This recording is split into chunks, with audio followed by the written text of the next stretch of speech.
Buenas noches Europa y buenas tardes en nuestra América. Reciban un fraterno abrazo. La Coordinación Académica del Doctorado Latinoamericano en Educación, Políticas Públicas y Profesión Docente les da la más cordial bienvenida a la disertación que tendremos el día de hoy.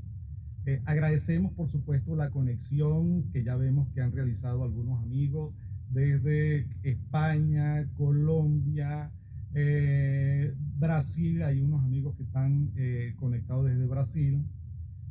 Al inicio de esta actividad pudieron ver algunos eventos que tenemos programados. Les recordamos que este año estamos celebrando los 10 años de inicio académico del doctorado latinoamericano en educación de la sede en Brasil, cuya actividad de celebración central será dentro de 2 semanas, del 19 al 21 de octubre.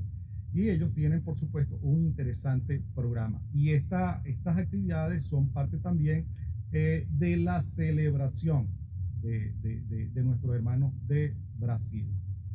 Igualmente, el día 30 de octubre a las 4 de la tarde vamos a presentar la conferencia Prácticas conservacionistas históricas en las selvas lluviosas de Sudamérica, a cargo del profesor Federico Cook, quien también lo tenemos en la tarde de hoy acá visitándonos. Así que bienvenido, profesor Federico, y ya estamos preparándonos para esa exquisita charla que vamos a compartir con usted. Igualmente, esta tarde nos está acompañando, que también es grato verlo acá, el profesor Félix, el doctor Félix Piñerúa, quien está preparando un magazine cultural para transmitirlo a través de la radio, de una radio virtual que se llama Los Encuentros de Guatuna. Y para el mes de noviembre estamos programando la conferencia Mitos y Realidades entre Nociología y Epistemología, sobre todo porque tiende a haber mucha confusión entre estos dos aspectos. Entonces, ya estamos en los preparativos también de esa conferencia. Aún no tenemos fecha, estimamos que va a ser para el mes de noviembre. Bueno, hoy ya nos encontramos con nuestra invitada, la doctora María Elena del Valle Mejía, esa hermosura de juventud que tenemos acá, quien disertará en la tarde de hoy con el tema La historia como gestora de representaciones. Dime tu historia y te diré quién eres. Y antes de que María Elena nos diga quiénes somos, vamos a decir primero quién es María Elena. María Elena es profesora, y vamos a colocar su currículum. María Elena tiene una elevada formación muy pocas veces vista, y ella ha sido y es representante, lo que se llama embajadora, ya, y representante de Edmodo, es entrenadora certificada de Moodle, es embajadora e instructora de Blackboard, es embajadora también de la organización Canva, es embajadora de Bunzi, es instructora de Articulate y es experta, yo diría una de las mejores expertas con las cuales cuenta Españolita en el tema de gamificación, ¿ya? Y cuando le decimos que es embajadora de todas estas organizaciones, si ustedes revisan, tienen la oportunidad, y al final María Elena nos va a decir sus coordenadas. Si ustedes la revisan, bueno, verán que es una persona emprendedora, una persona que en todos los temas que tienen que ver con la tecnología, de verdad que pudiéramos decir que es una joven de avanzada. Tiene más de 90 publicaciones producidas entre artículos y libros. Entre estos pudiéramos mencionarle El modo y la enseñanza de la historia. Otro texto es Patrimonios Olvidados y La felicidad en la didáctica de las ciencias sociales. Un tema muy interesante que desarrolló la doctora María Elena fue el analfabeto Mario Moreno Cantinflas, cuando saber no es suficiente. Realizó un análisis de la colección Bicentenario de acá de Venezuela, particularmente en el tema de nuestra historia republicana. Tiene otra publicación, un artículo que se denomina La cultura política como objeto de estudio en Venezuela, una aproximación al estado del arte. Tiene un texto que desarrolló acá en la Universidad Pedagógica Experimental Libertador, denominado Perspectivas Socioeducativas de la Alimentación y la Cultura en Venezuela. Hizo una investigación para la Universidad Metropolitana que se lo publicó luego la McGraw-Hill sobre obstáculos y potencialidades de el rediseño por competencias, caso Universidad Metropolitana, y tiene una segunda publicación sobre competencias en la UNIMED, considerando la investigación como eje. Bueno, dicho esto, ya conocemos esta amplia producción de la doctora María Elena del Valle, así que no nos queda más sino que empezar a degustar este conocimiento que en la tarde de hoy nos va a impartir la doctora María Elena del Valle. Así que bueno, vamos a ver si logramos abrir el micrófono por acá, porque María Elena se desconectó por un momento, pero ya la tenemos ahí en línea. A ver, ¿qué tal? Buenas tardes. ¿Me escuchan? Perfectamente, María Elena. Vale, fenomenal. A ver, lo primero que quiero sugerirle es que las personas que están conectadas, para facilitar un poquito el ancho de banda, cierren sus cámaras y silencien sus audios. De esta manera, los lugares donde el ancho de banda no es muy bueno, podemos optimizar un poquito. Exacto. Vale, muy bien. A ver, permítanme un segundo. Yo voy a ir mirando por el chat. Muy bien. Voy a compartir pantalla. A ver, profe, dice que el anfitrión inhabilitó la función de compartir las pantallas de los participantes. Tienes que habilitar para que yo pueda compartir pantalla. Vale.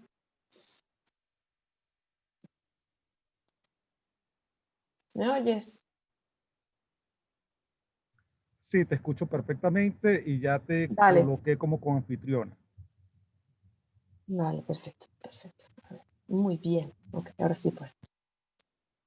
Perfecto. Un segundín.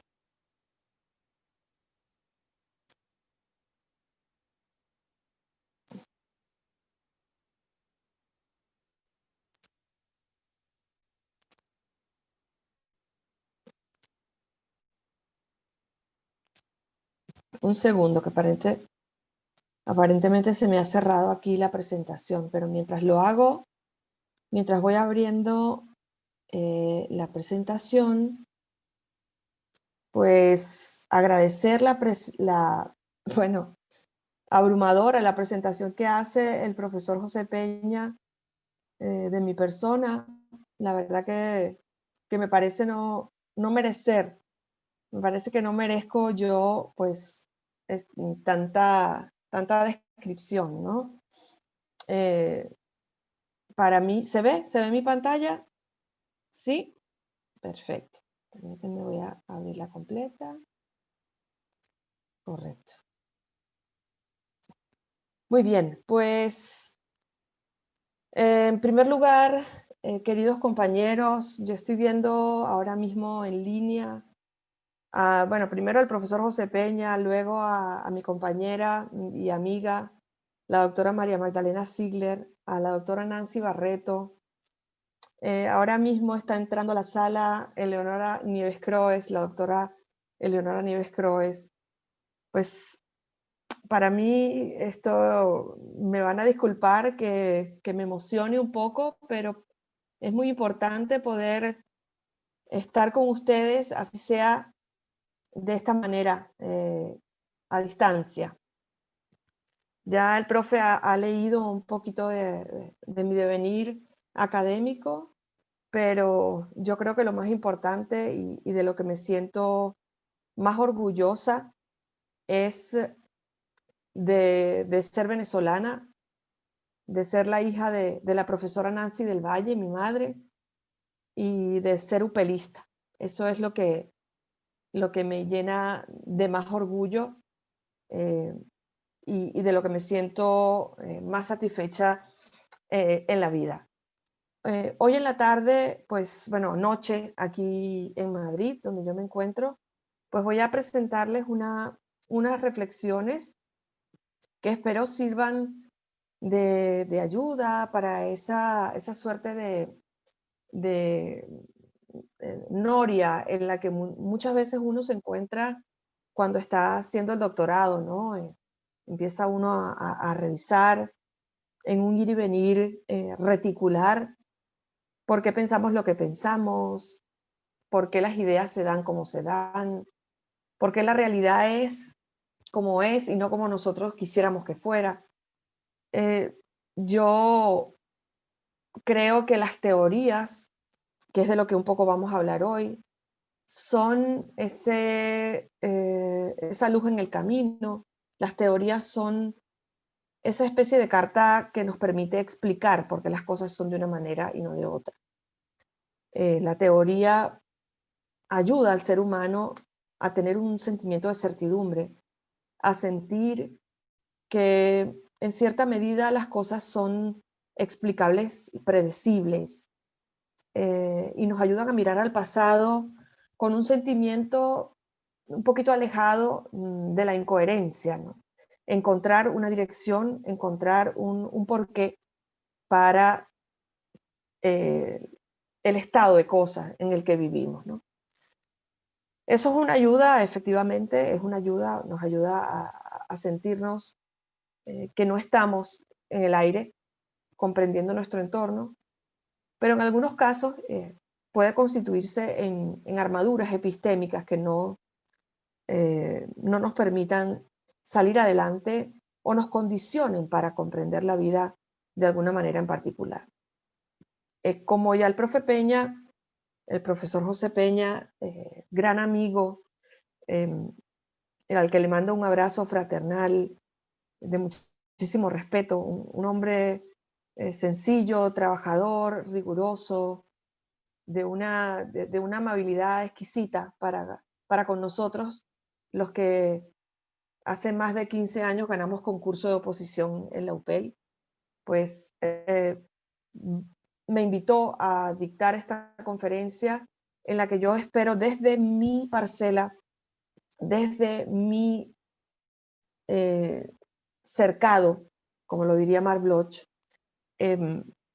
explicar un poco la historia y de qué manera las teorías se imbrican dentro de la historia y nos ayudan a comprenderla, pero por sobre todas las cosas nos ayudan a darle sentido al presente.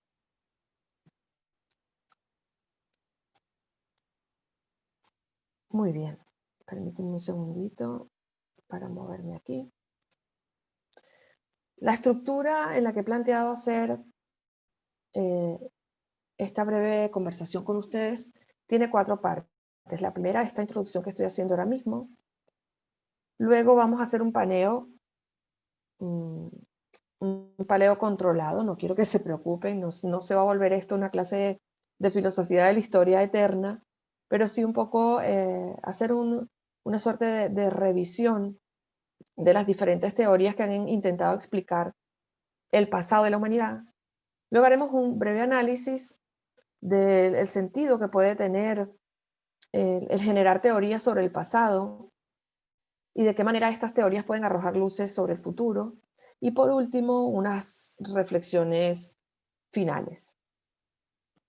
Antes de comenzar, y María Magdalena Ziegler, que está conectada, seguramente recordará este vídeo que nosotros compartimos con nuestros estudiantes de filosofía de la historia, porque explica un poco cómo la historia de la humanidad es una construcción, como diría Jürgen Habermas.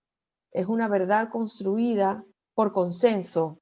Y muchas veces ese consenso no cuenta con la rigurosidad científica y no cuenta con ese discurso multivocal del que habla Foucault, ese discurso en el que deben imbricarse y hacer bisagra todos los stakeholders, los interesados dentro de esa narrativa histórica. Permítanme compartir este vídeo, dura 3 minutos y luego lo compartimos, lo conversamos. It's astounding to realize that it's been over 1,000 years since the Beatles walked the earth. First-hand records are certainly scarce. A lot of you don't know about the Beatles, but we do know that these 4 young men, John Lennon, Paul McKenzie, Greg Hutchinson, and Scottie Pippen, are some of the finest musicians that have ever lived. The Beatles rose to prominence when they traveled from their native Limberton to America to perform at Ed Sullivan's annual Woodstock Festival. Americans were shocked. I mean, at this time, the overwhelming style of music was opera. No one had ever heard of any piece of music that was less than 3 hours long. The Beatles changed it. And they were so prolific. You know, they had so many hit songs. Paperback Writer, Ticket to Run, Wipeout, Don't Stop Believing, Parents Don't Understand, You Make That Corn, Battle Hymn of the Republic. And what's truly amazing is that they wrote all of these songs with only the notes A through V. Musical notation had not yet been expanded to B. Their music dominated the charts, even with competition from such rivals as Michael Jackson, Louis Armstrong, and Ernest Hemingway. It seemed there was nothing the Beatles couldn't accomplish. 1965, Shea Stadium, the Beatles win the Super Bowl, 21-7 against the Giants. It was an immense event in the history of athletics, and it did quite a bit to raise the nation's spirits after the assassination of Kennedy. For a while, they actually developed called Lucy. The prosthetics and makeup on the show was incredible. You couldn't tell it was them. They invented the thumbs up. It's a gesture you don't see much anymore, but people would do this to each other, and the Beatles were the first to do it. And they were pioneers even in animation. Paul McKenzie, pen to paper, moving around. Next thing you know, we have Mickey Mouse. Perhaps the Beatles' greatest accomplishments came with the release of their groundbreaking album, Sgt. Pepper and the Spiders from Asia. Sadly, no copies of this album were all fed to Emperor Gorlock. However, I've taken it upon myself to form one of the finest mythology theories in the world. We have reconstructed ancient sheet music in the hope of determining what this album might have sounded like. These are our thoughts.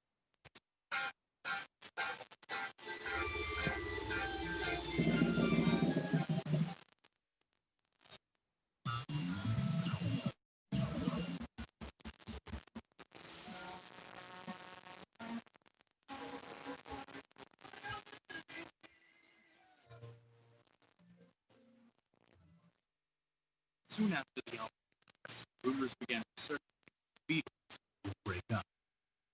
They, of course, did not, and for decades they continued to grow in popularity and size, adding new members each year. Today, their influence can be seen everywhere, from the species of insect that was named after them to the children who make wishes on their laps each Beatles. You know, if we sit here and talk about the Beatles, one thing is perfect. The Beatles' music will live forever in the hearts of those who had the hearts closed while the Beatles. Join us next week as we profile Orson Welles, the filmmaker behind the scathing Vietnam War critique, Dracula, Dead and Lovely.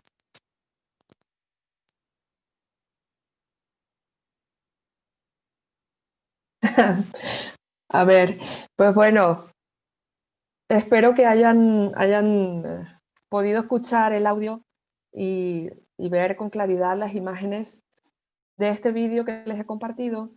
Este es un vídeo que seguramente María Magdalena, mi amiga y compañera de investigación, recordará con mucho afecto.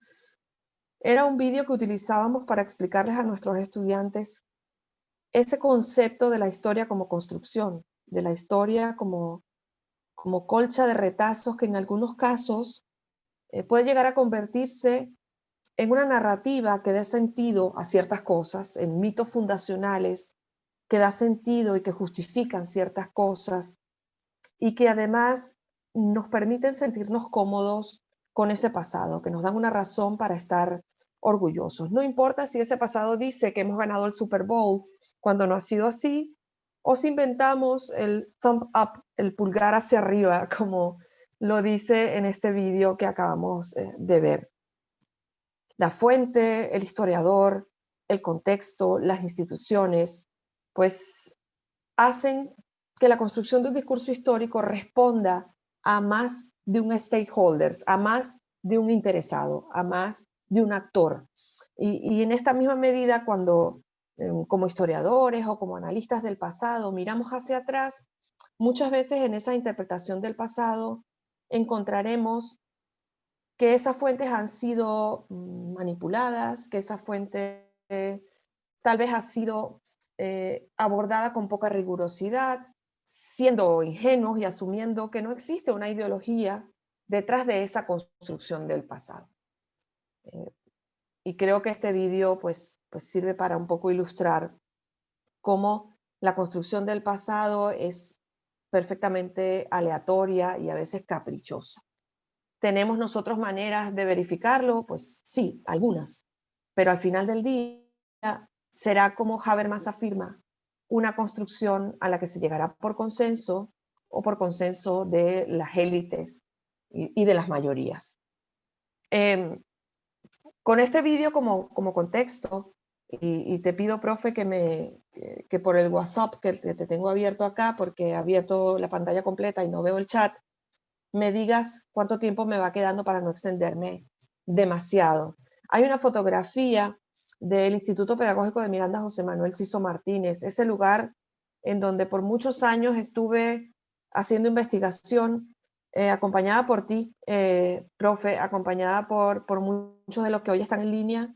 Y pues nada, no podía empezar sin antes recordar lo orgullosa que me siento de haber salido de allí, que ustedes son mi hilo de Ariadna, mis amigos, mi casa, mi gente, y que siempre voy a sentirme orgullosa del nexo que me une y me unirá siempre a ustedes, mi Ciso Martínez. Se les extraña un montón, pero presentes desde aquí. Ya explicaré luego por qué son Milo de Ariadna, ¿vale? Muy bien, pues el devenir de la historia, el devenir de la filosofía de la historia, es también el devenir de la teoría. ¿Y por qué afirmo esto? Afirmo esto porque desde que el hombre está sobre la tierra, desde que el hombre ha intentado comprender su entorno, ha tenido la necesidad de ciertas certezas, de ciertas verdades más o menos inmutables en las que basar la comprensión de su entorno.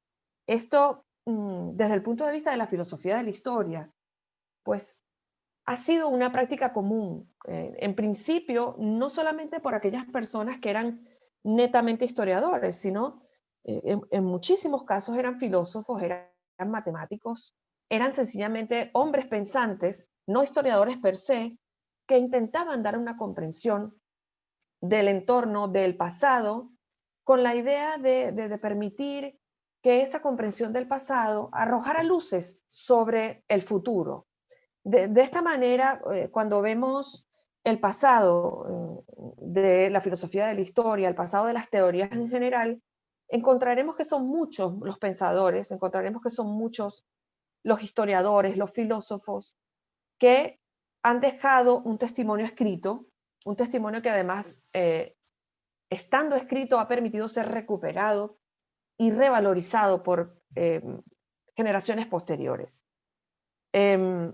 Vamos a hacer un breve paneo por esa teoría de la filosofía de la historia, teoría de la historia, y por la manera que han tenido diferentes historiadores para comprender el pasado desde su particular perspectiva. Haremos un paseo breve por la Edad Antigua, Media, Moderna y Contemporánea, Y al final, pues, yo daré mi humilde opinión en relación a lo que creo que debe ser el papel de las teorías para los seres humanos, ¿no? Para los pensadores, para aquellas personas que intentamos desde la docencia imprimir un cambio positivo dentro de la sociedad. Edad antigua, edad media, edad moderna y edad contemporánea. Que ya de por sí, pues, da una idea, ¿no? De la comprensión de ese pasado, dividiéndolo en edades. Ya hablaremos un poquito de eso. Pues ahí tenemos 14 personas, tampoco voy a abrumarles con detalles que seguramente ustedes conocen. No pretendo descubrir el agua tibia, como dicen, pero sí quiero que tomemos en cuenta y que caigamos en conciencia, tomemos conciencia de cómo el pensamiento ha ido evolucionando a lo largo del tiempo, cómo lo que consideramos una verdad hace 50 años, hoy sencillamente no lo es, cómo esta realidad incontrolable, ni hablar del tema coronavirus, ni hablar del cambio que está teniendo la humanidad, los modos de hacer, de pensar, de educar, de interactuar, están teniendo como consecuencia de esta pandemia, sino en la misma comprensión del entorno que hacen todos estos personajes a lo largo del tiempo cambia, con lo cual el hombre debería ser naturalmente flexible a esos cambios, permeable, moldeable. Las ideas y las teorías no deberían ser una camisa de fuerza que nos limiten la comprensión de nuestros entornos apenas nuestros entornos cambian un poco.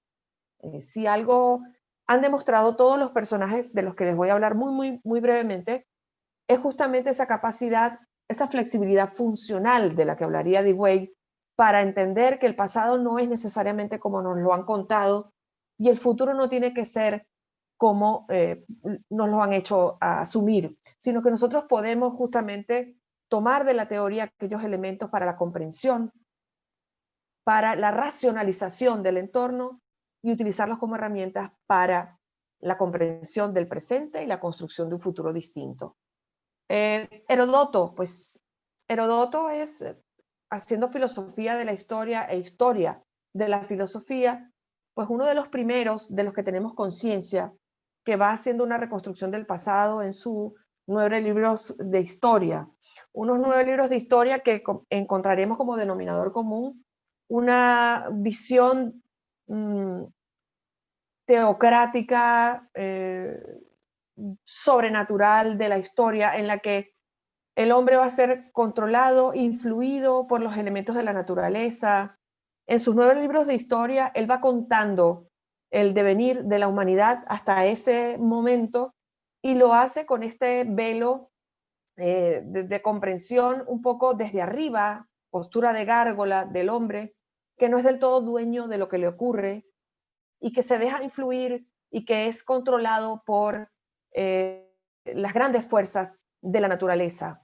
Tucídides, historiador de las guerras del Peloponeso, perteneciendo al mismo periodo, es decir, a esta historia que está haciendo sus primeros pininos como estudio, como disciplina, nos regala una historia que en este caso él acusa que solo podía hacerse con la ayuda de los documentos, con la ayuda de los testimonios. Y esas guerras del Peloponeso son el primer acercamiento a una reconstrucción del pasado con mayor evidencia pseudocientífica, podríamos decir.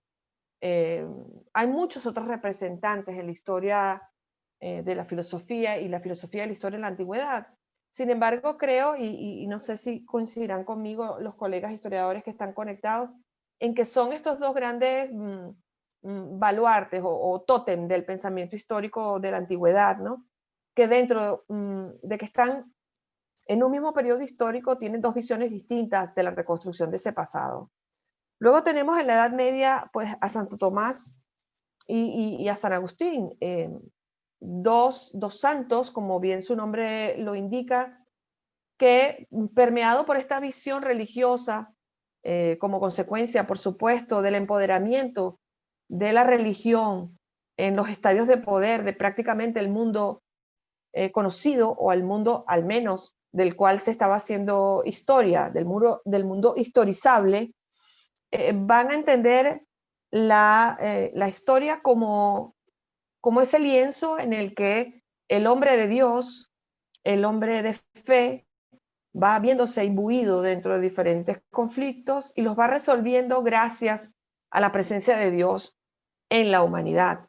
El Ciudad de Dios, esta obra de San Agustín, en la que justamente se diferencian aquellos pueblos que han abrazado la fe y de qué manera el abrazar la fe permea, condiciona, determina su pasado, su presente y su futuro. Ya más cercanos a la edad moderna, Herder, Rousseau, Kant, los vamos a encontrar como historiadores que buscan ahora, gracias a esa libertad que el Renacimiento había permitido experimentar, gracias al derrumbamiento de todas aquellas certezas y de armaduras epistémicas que el pensamiento teocrático había puesto sobre los pensadores en la humanidad, pues comienzan a atreverse a colocar el centro neurálgico, el nodo, digamos, motivacional en otros lugares, ¿no? Por supuesto, comienza a dársele más preeminencia al conocimiento, a la búsqueda de la verdad, a el proceso del pensamiento como un proceso que no necesariamente tenía que estar ligado con la fe o con un elemento religioso, sino que en este caso era producto y consecuencia del desarrollo del pensamiento científico.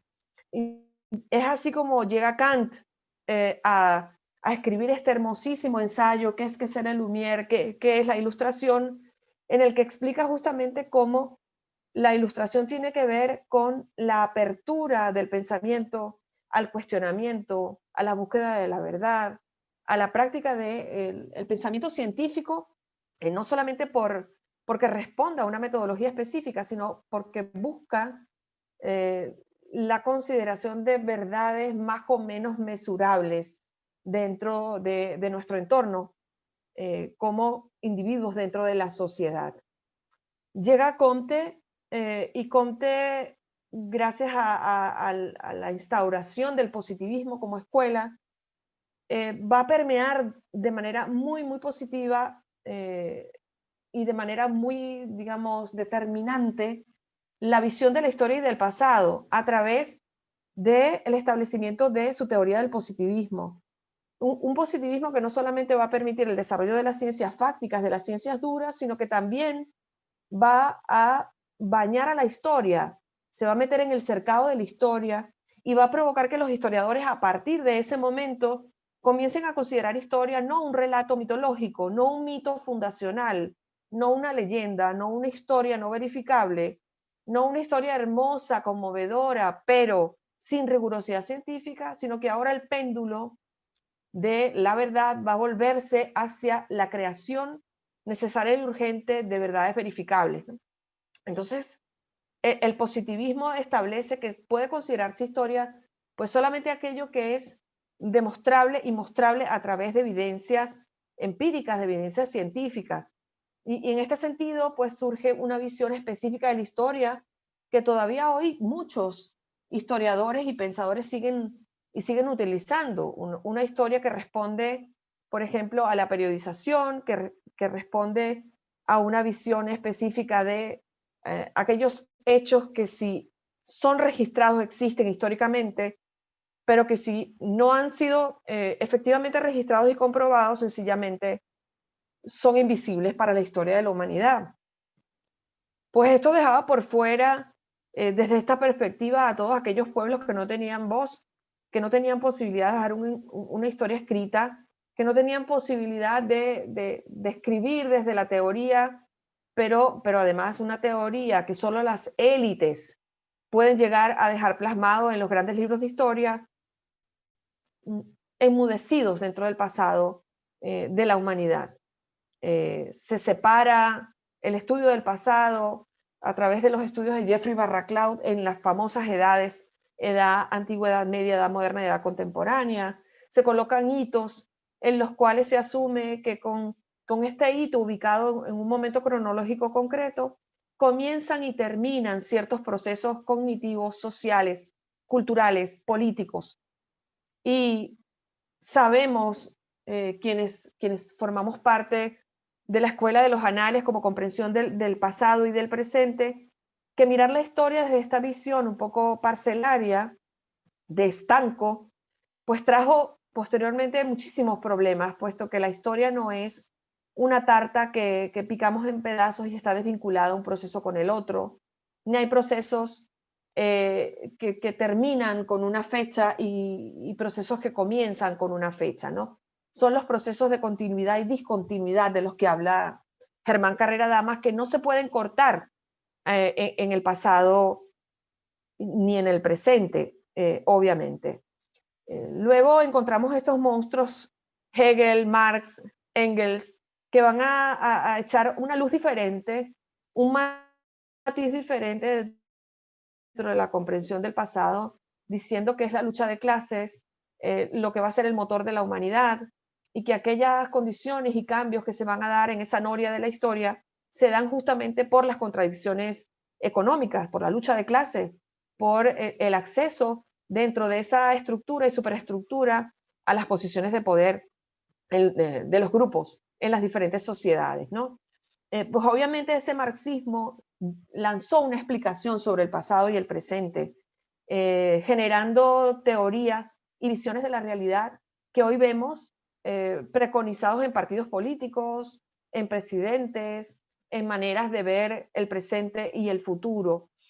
Sin duda alguna, el mirar y el entender que las necesidades económicas son un elemento fundamental para poder comprender y para poder darle sentido al pasado, era una luz necesaria, vital, era una luz que se esperaba que se arrojara cuando específicamente los procesos de análisis y comprensión del pasado miraban otras cosas, no necesariamente la lucha social, ni la división de las sociedades en clases y las diferencias marcadas y asimétricas entre cada una de esas clases.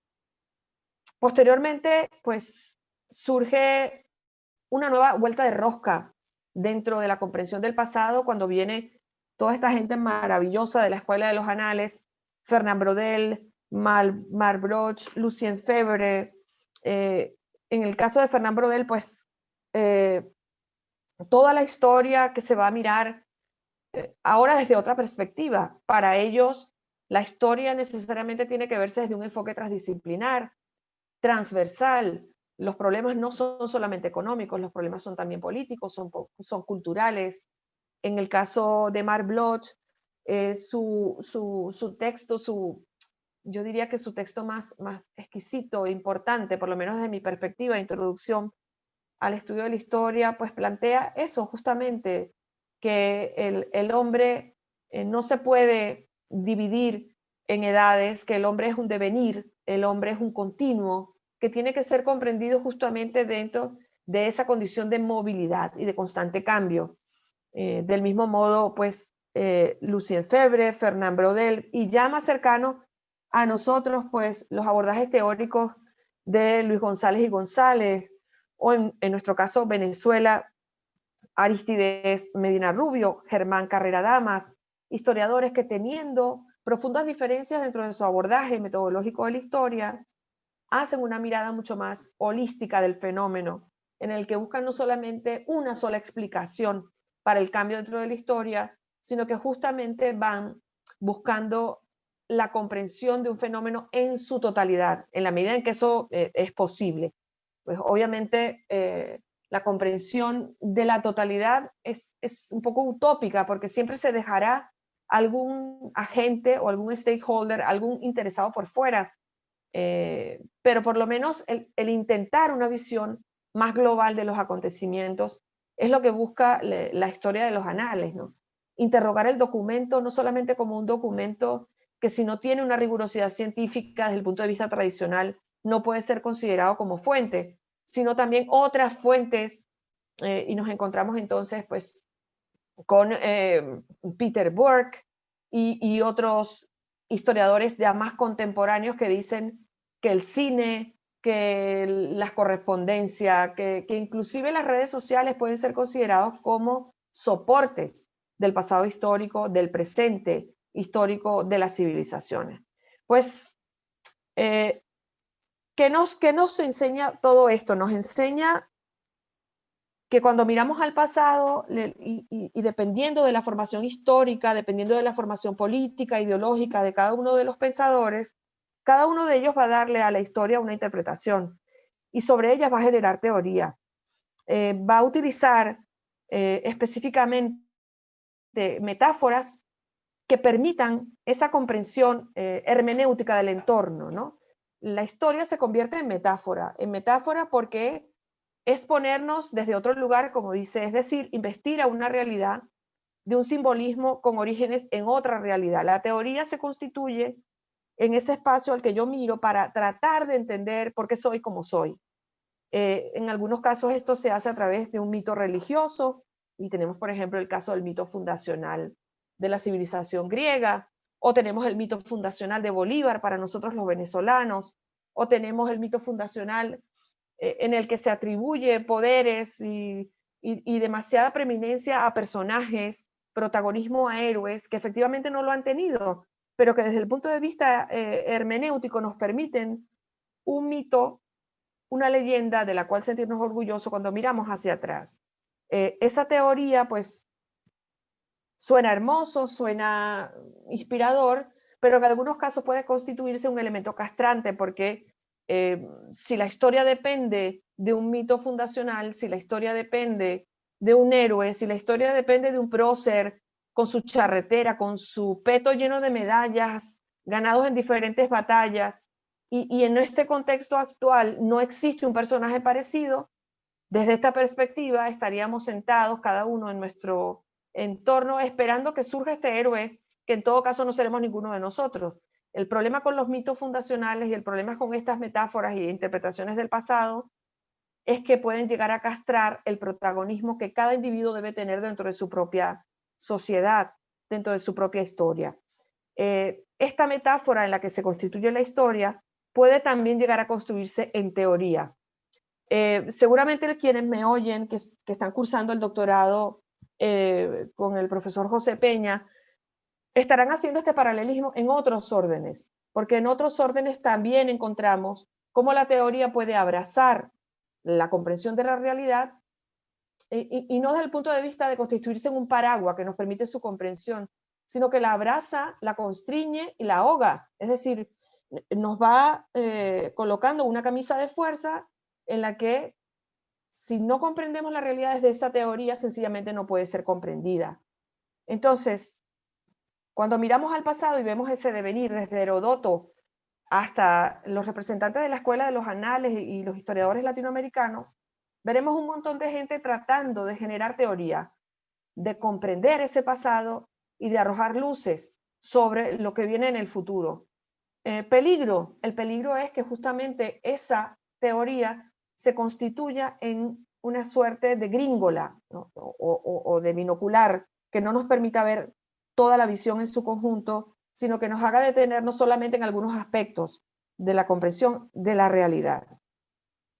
Las teorías, ¿cómo y para qué? Pues el proceso de teorización consta de varias etapas. En primer lugar, es necesario elegir un tema. Todos estos grandes personajes que yo les he dado un vuelo de pájaro por encima, grandes pensadores y que muchos de nosotros hemos leído hasta la saciedad, pues escogen un tema, escogen un nodo, escogen un main core, un centro en el cual mirar, y a partir de ese tema escogen conceptos que posteriormente intentan definir y luego unen a ese concepto otros conceptos. Por eso cada teoría, nótese, tiene una especie de lenguaje técnico, de lenguaje asociado, y entonces si hablamos desde una teoría específica y hacemos una comprensión desde el materialismo histórico, por ejemplo, entonces hablaremos de lucha de clases, de superestructura, hablaremos de proletariado, hablaremos de capital, de plusvalía, es decir, cada teoría viene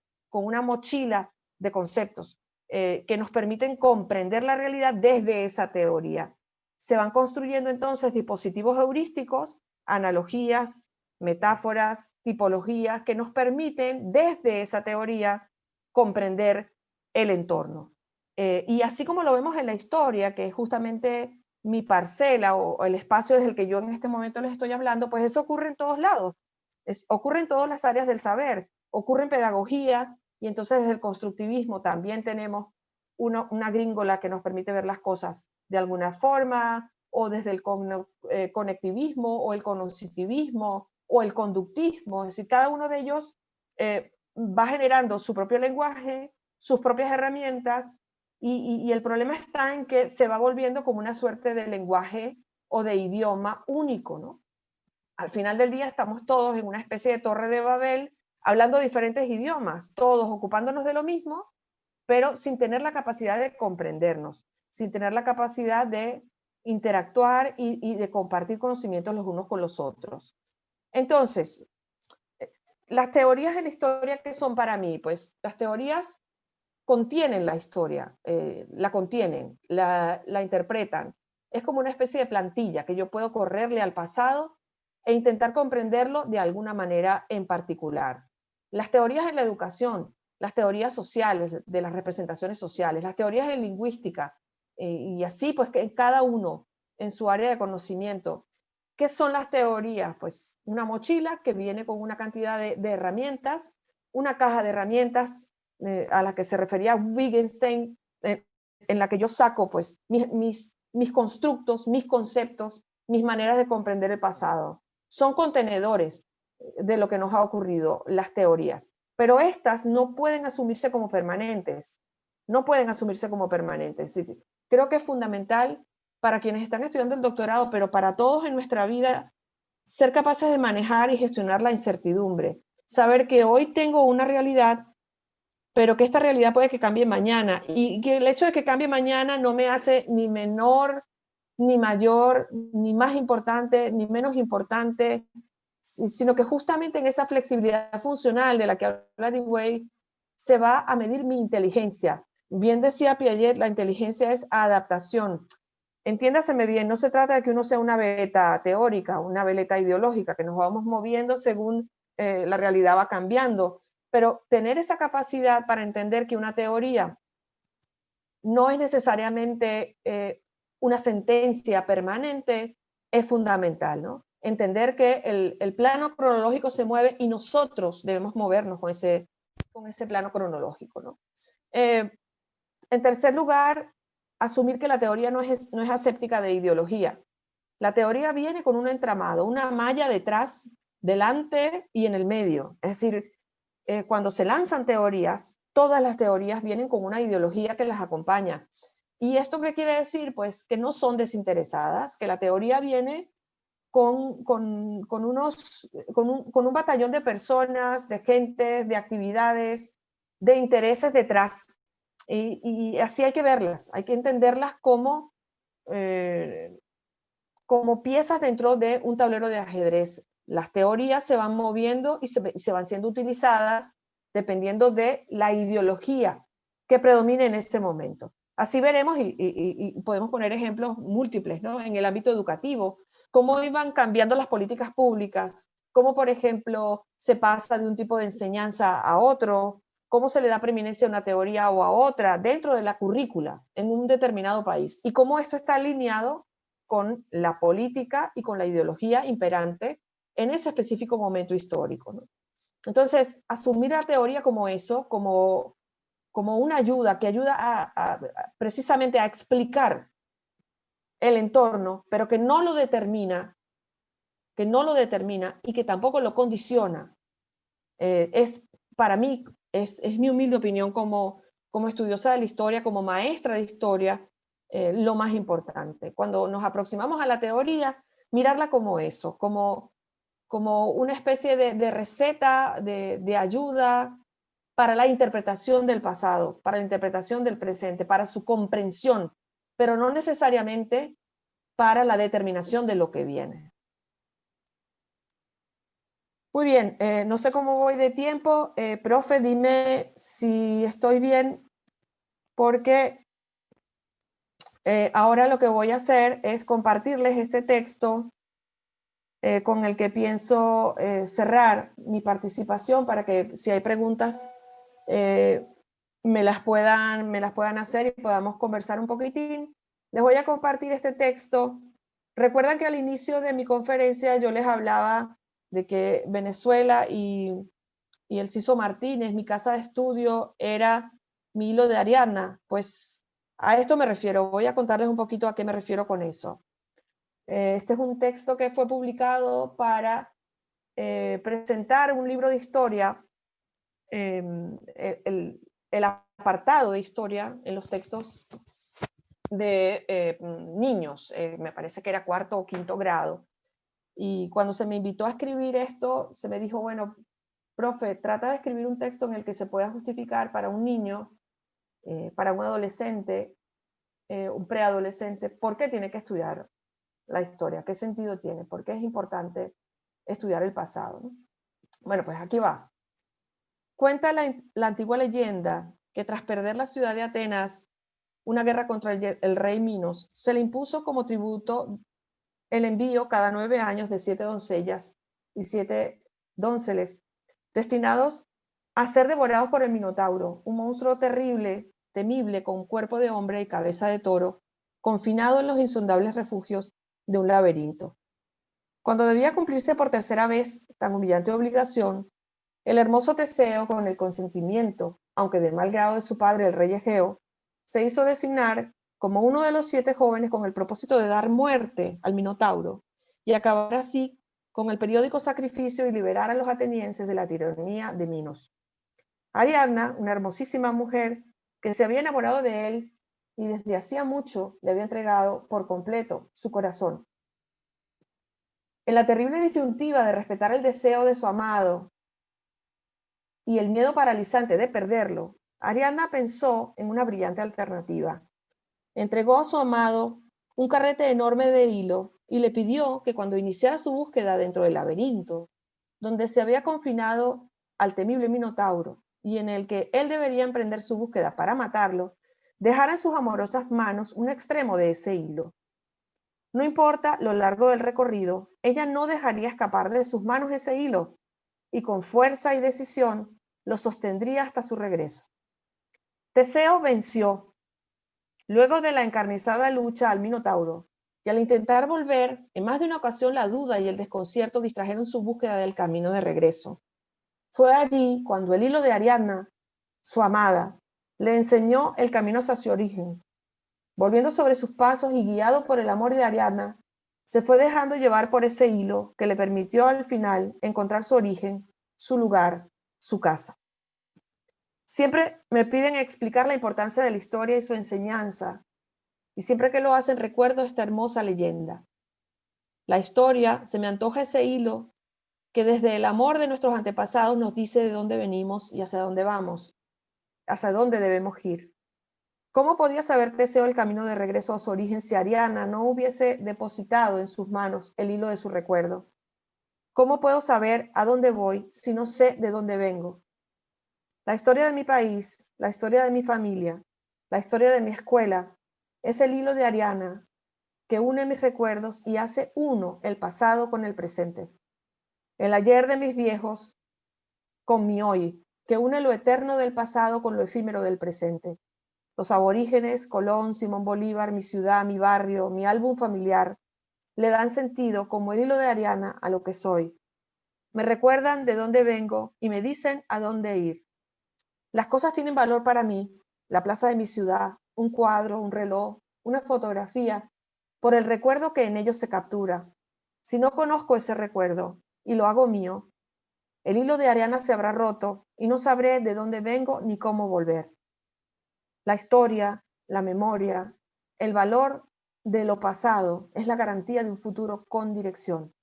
Es por esto que para mí enseñar historia y estudiarla no es solo la manera de aprobar un curso o cumplir con lo que mi maestro me pide. Estudiar la historia para mí es recordarle a mis alumnos que mirar hacia atrás es importante para comprender el lugar donde hoy estoy. A veces no entendemos mucho el valor que el pasado tiene para algunas personas, solo nos preocupa el hoy. Pero sin memoria, estaremos como Teseo, dentro de un laberinto lleno de dudas, de incertidumbres, sin el hilo de nuestra amada que nos guíe a la salida. Pues aquí tienen la bibliografía que he utilizado para hacer esta presentación de hoy. Mis coordenadas por si quieren pues contactar conmigo para cualquier otro propósito. Y con esto culmino mi participación. A ver, cuéntenme si se me oye bien, si tienen alguna duda. Sí, perfectamente, María Elena, estupendamente. Bueno, queremos agradecer mientras ustedes van preparando sus preguntas o quieren compartir con la profesora María Elena. Mientras tanto, bueno, les habíamos dicho que teníamos una transmisión simultánea a través de Facebook. Queremos agradecer la presencia o el seguimiento que a través de ese medio está haciendo la profesora Marixa Álvarez. Un cordial saludo a Marixa, la profesora Clemencia Lavín, Carmen Rosemary Suárez, que es estudiante también del doctorado, algunos amigos de Brasil que también nos están siguiendo. Muy interesante, algunas personas por supuesto te mandan saludos a través de la vía de Twitter también. Así que bueno, a ver si alguno de ustedes tiene alguna pregunta que quiera hacer, adelante. Muy buenos días, muy buenas tardes, perdón.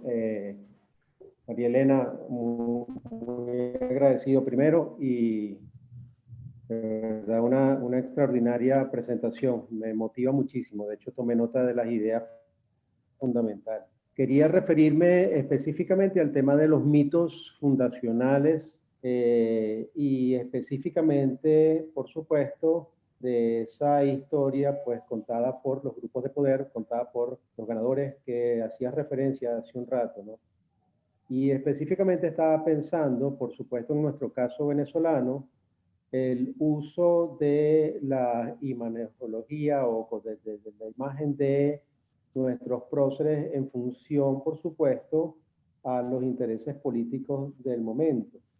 Estaba pensando, por supuesto, que me preocupa la imagen de nuestros próceres, por ejemplo, que va, ¿aló? Que va a suceder cuando haya, Dios mediante, pues un cambio positivo para nuestro país y pase este vendaval político que estamos sufriendo con la imagen de esos próceres y verdaderamente más bien van a quedar sepultados básicamente por la culpa que representa haberlos usado de la manera que han sido usados. Esa es mi pregunta y bueno, y nuevamente agradezco su participación. A ver, bueno, pues Eduardo, muchísimas gracias por tu pregunta. Fíjate, yo creo, y estarán de acuerdo conmigo seguramente los historiadores que están conectados, que la historia puede constituirse justamente en un mecanismo de opresión. No por nada, los grandes regímenes, lo primero que han hecho es modificar la visión del pasado. Lo primero que hacen es permear la educación. Y dentro de la educación, pues todos aquellos elementos que conforman tradición, pasado y representaciones sociales. Es decir, eso es de manual, por llamarlo así, ¿no? Con lo cual, efectivamente es una gran preocupación para quienes enseñamos. Y nosotros en Venezuela tenemos la particularidad de tener un bastión dentro de la Academia de la Historia de historiadores, historiadoras, que justamente se han caracterizado por el derrumbar esos mitos, por la lucha porque la persona descubra su auténtico protagonismo dentro del presente en el que está viviendo y cómo se busca que la comprensión del pasado se haga de manera más objetivizante de cada uno de esos elementos, ¿no? Específicamente, pues puedo hablar del ejercicio constante, tesudo, terco que hace Inés Quintero a través de todas y cada una de sus participaciones, de sus discursos, de esa aproximación que hace tan Inés Quintero de la historia del pasado venezolano, del pasado de todos, Y nosotros tenemos la fortuna de haber diseñado con ella un curso que que está accesible a través de la plataforma de la Universidad Metropolitana de manera gratuita. Solo tienes que pagar si quieres el certificado, pero si no, puedes hacer el curso sin ningún problema. Diseñamos hace un año o dos un curso que se llamó Simón Bolívar al banquillo, y te lo recomiendo para que le pidas a tus estudiantes o lo hagas tú o lo compartas, porque realmente es un ejercicio de crítica de la historia, crítica del pasado y una aproximación a este mito fundacional que para nosotros es Bolívar, ¿no? Que parece que no existe otro referente de lo que es la venezolanidad, sino Simón Bolívar en algunos casos, ¿no? Entonces, el ejercicio que hago con Inés en ese curso, pues es justamente aproximarnos a la figura de Simón Bolívar y tratar de mirar ¿cómo se llama? Mirar, perdonen que me he distraído porque estoy viendo los comentarios de la gente y nada, me emociona un montón. Me emociona un montón porque estoy viendo a compañeros, a la doctora Nancy Barreto, que bueno, es mi héroe, la profe Nancy, y que le guste mi trabajo, que me siento que he vuelto al bachillerato, no sé, es la sensación que tengo. Estoy muy emocionada, muchísimas gracias. Pues mira, te comento, verifica ese curso que te comento, ¿sí? Se llama Simón Bolívar al banquillo y es un ejercicio de esta postura crítica. Además, como competencia viene fenomenal, ¿no? El desarrollo del pensamiento crítico y la gestión de la información como competencias y ejes transversales. Pues que mires este curso con tus estudiantes, porque el ejercicio que hace Inés es justamente ese, ¿no? Mirar cómo una figura importantísima, repito, nadie le quita el valor ni el peso que tiene la figura de Simón Bolívar para nuestro pasado. Es decir, ha sido un hombre extraordinario, efectivamente un mágico adelantado, pero las figuras políticas, los personajes, los hechos pueden utilizarse a placer, a posta, para lograr una reacción específica en las masas, en la gente. Entonces, es interesante que lo tomemos en cuenta y asimismo entender que la teoría igualmente puede cumplir esta función. Es decir, la teoría puede llegar a constituirse en un mecanismo de comprensión, pero que la limita esa comprensión, la predispone, la condiciona. Y así como en la historia hemos sido capaces de, pues, evolucionar en la comprensión del pasado, eso también debemos ser capaces de hacerlo desde el punto de vista teórico. Tengo una pregunta por aquí, a ver, de María Antonia de la Parte. Dice, ¿crees que la historia debe estudiarse desde el pasado, como en los libros de historia, en forma cronológica, o desde el presente hacia el momento histórico? Pues, a ver, María Antonia, fíjate, yo creo que la contextualización histórica, el papel del contexto es fundamental cuando nos aproximamos al pasado. ¿Por qué te lo digo? Lo digo porque hay cosas que sencillamente desde la perspectiva de un millennial, un sexennial, no son humanamente posibles, ¿sabes? Pues qué sé yo, hoy yo estoy dictando esta conferencia, muchas de las personas que me están oyendo son catedráticos en sus universidades, yo lo soy en la mía, y somos mujeres, pero esto es, en la historia de la humanidad, es ayer que la mujer tiene este protagonismo, que nos falta todavía un montón, y que seguimos sufriendo el síndrome de Matilda, ¿no? Que ya en algún momento les comentaré de qué va, si no lo han escuchado nombrar.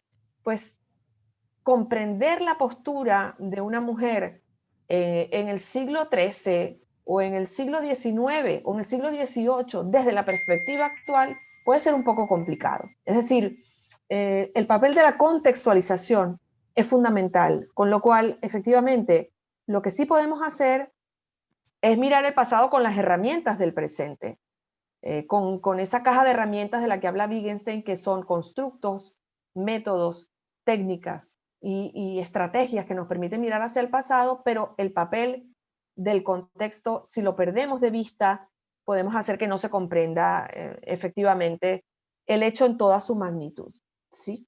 No sé si respondo tu pregunta, María Antonia. Eleonora, amiga del alma, estoy viendo tu mensaje aquí. Muchísimas gracias. Muchísimas gracias. Vale, no sé, profe, si hay alguna otra pregunta. Aquí hay otra, a ver, dice, hola, profe Félix, ahí lo estoy mirando. Un gusto, profe, un gusto. Igualmente, María Elena, y ya que me saluda, bueno, responde la pregunta y luego, si me permites, Por supuesto, por hacer supuesto.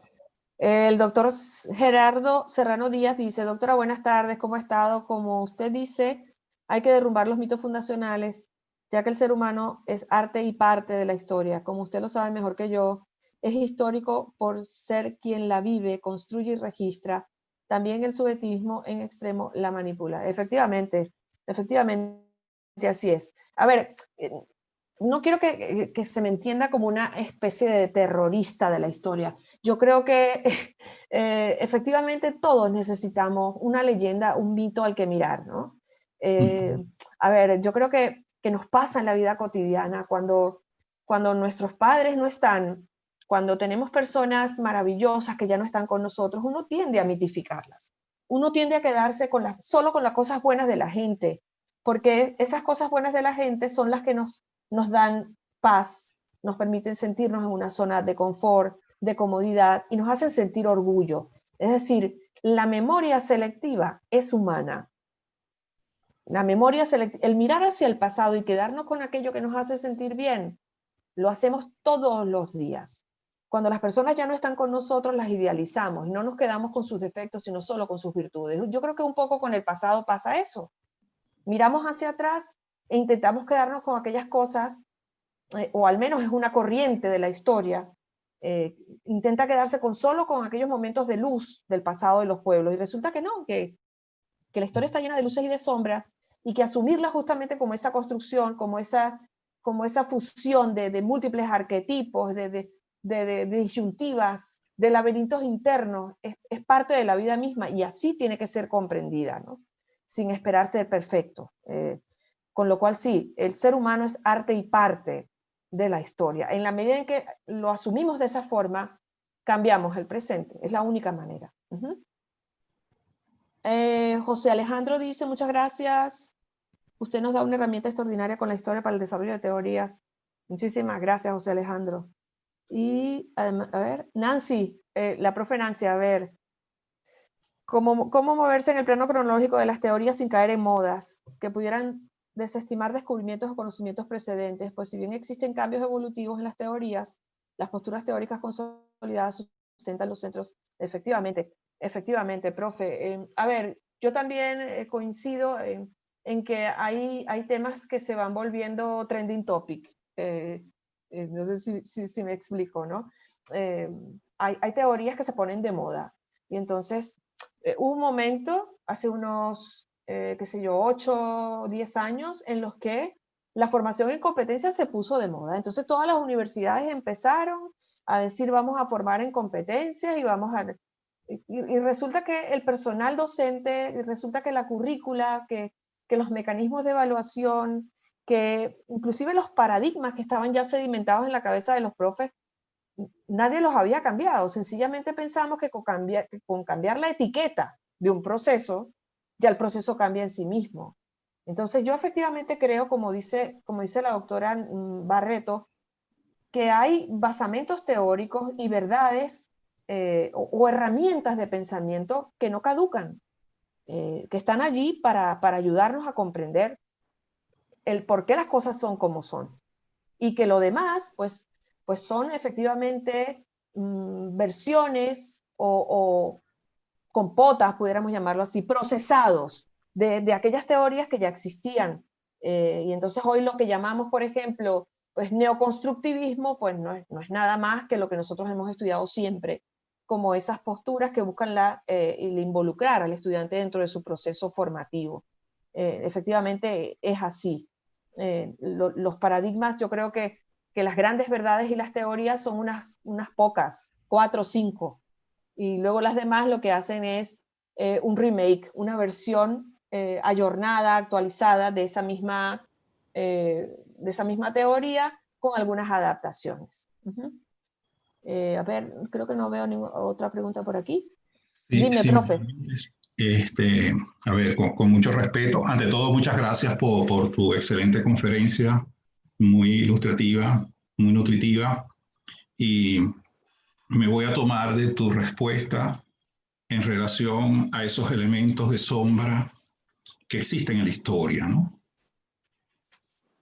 En el caso nuestro, cuando se habla de ese mito fundacional, refiriéndose a Bolívar, yo no puedo más que pensar que es como cuando a ti te viene un paciente y yo lo analizo a partir de su adolescencia, obviando todo lo demás, su infancia, las relaciones primarias con sus padres, con su madre, con su núcleo familiar, que es lo que realmente define la personalidad. Creo que en Venezuela ha habido mucho de eso. Centrarnos en unos próceres, en un militarismo y una visión muy restrictiva de la historia a un momento histórico muy particular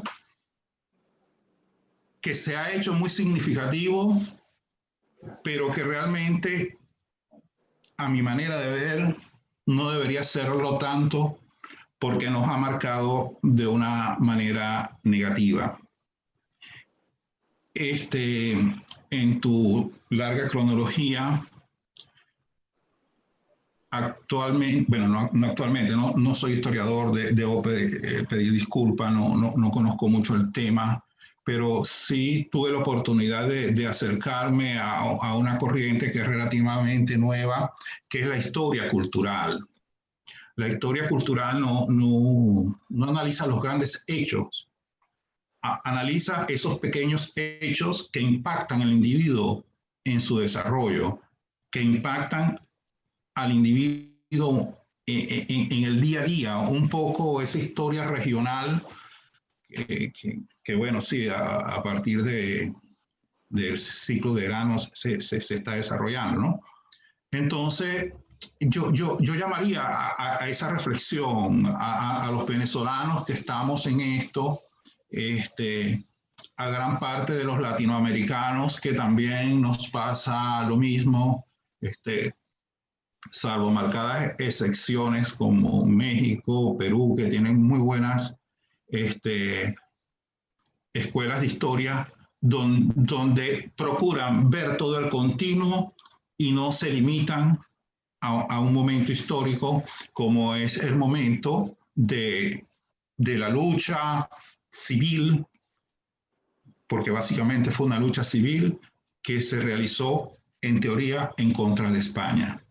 No sé si me expliqué o me confundí tanto por no ser historiador, pero bueno, por ahí quería dar... No. Efectivamente, eh, hablas de la Escuela de Historiadores Mexicanos y yo mencionaba uno de ellos, a Luis González y González, que pues es uno de los clásicos dentro de lo que se conoce como historia americanista. Es decir, ellos se dedican a darle voz a quienes hasta ayer no la tenían, a reconstruir el pasado de los que no eran los vencedores, porque la historia y el relato de la historia que muchas veces queda en los libros que leemos y que replicamos muchas veces en las generaciones que vienen luego, pues es la historia de los vencedores, de aquel que puede escribir el libro, que no todos pueden hacerlo.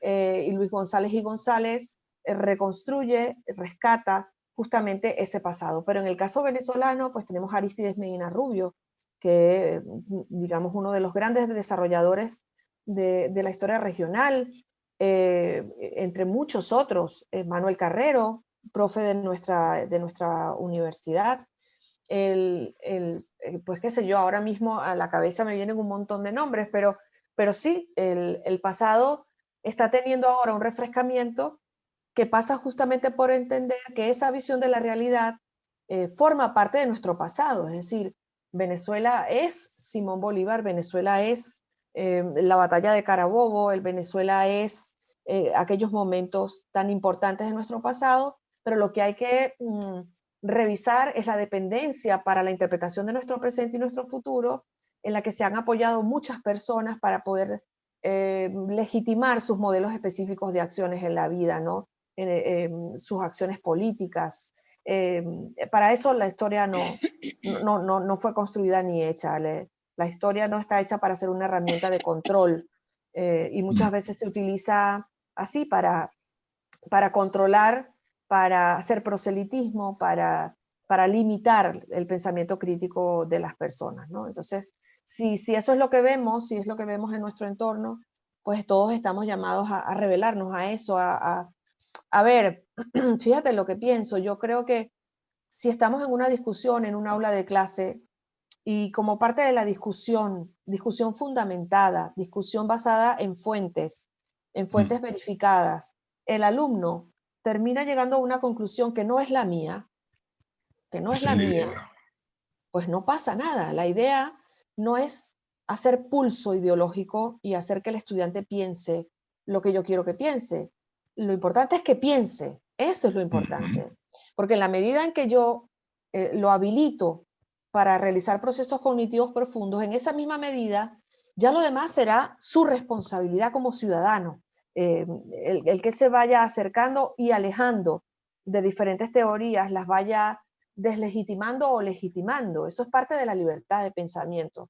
Pero lo que hay que lograr y pelear dentro de nuestras aulas es esa capacidad para que él pueda ver todo el espectro ideológico, que él lo pueda ver, que él lo pueda ver. Así es. Muchas gracias, profesora. Muy amable por su respuesta. A la orden, a la orden. Pues, profe, no sé si hay alguna otra pregunta, no te veo. A ver, ya me vas a ver. Ah, vale. Ya me vas a ver. A ver, bueno, antes, si hay alguna otra pregunta, el profesor Icle Montoya te envía saludos desde Chile. Así que fuiste vista en varios lugares de nuestra América. Bueno, si hay alguna otra pregunta, alguien quiere compartir alguna inquietud con la doctora María Elena del Valle, nuestra excelente disertadora, tenemos ahorita la oportunidad antes de finalizar. Bueno, queremos invitarles igualmente para el viernes 30 de octubre a las 4 de la tarde, que nos acompañará ese día el profesor Federico Cook, quien estará realizando la disertación dentro de este mismo contexto. Fíjense que aquí todo está en armonía. Ya, la disertación anterior la realizó precisamente el doctor Félix Piñerúa y nos habló acerca de los mitos y tocó también un poco el tema de la historia. Y veíamos cuál era la relevancia del conocimiento y de la comprensión de la historia precisamente para hacer cualquier desarrollo doctoral, cualquier propuesta de investigación doctoral y cualquier aproximación teórica. Bueno, el día 30 de octubre a las 4 de la tarde los invitamos a la conferencia Prácticas conservacionistas históricas en las selvas lluviosas de Sudamérica. El profesor Federico Cook, sin más no recuerdo, estuvo viviendo en las selvas venezolanas durante 30 años. Así que imagínense las vivencias que nos relatará el profesor Federico Cook ese día, ¿de acuerdo? Vale decir, hizo un trabajo de mucha antropología, de mucho conocimiento acerca de el comportamiento de nuestros pueblos indígenas en toda esa área. Entonces, va a ser muy interesante y creo que o tengo la certeza que va a complementar todas estas disertaciones en las cuales hemos venido trabajando. Atentos que ya el doctor Félix Piñerúa está trabajando con la propuesta radial los encuentros de Guatuna, creo que así es que se va a llamar. Así que próximamente haremos el anuncio de cuando lo vamos a escuchar. Así que Ha sido para nosotros, para el Doctorado Latinoamericano en Educación, Políticas Públicas y Profesión Docente, un verdadero placer haberles tenido en esta disertación. Agradecido infinitamente a nuestra querida María Elena del Valle, que todavía no conoce el infinito porque va hacia allá. ¿De acuerdo? Está rompiendo fronteras y está emprendiendo diferentes proyectos y proyectos muy interesantes en Europa. Ya creo que ya España le va a quedar corta. Así que Dios te bendiga, María Elena, y adelante, mi niña. Y a todos Bueno, ustedes. Perdona, profe, ¿Cómo no? decirle a todos los profes que veo conectados, al profe Gerardo, al profe Félix, que están en mi recuerdo, están en mi cariño, a ti, profe, a todos de verdad que les quiero un montón.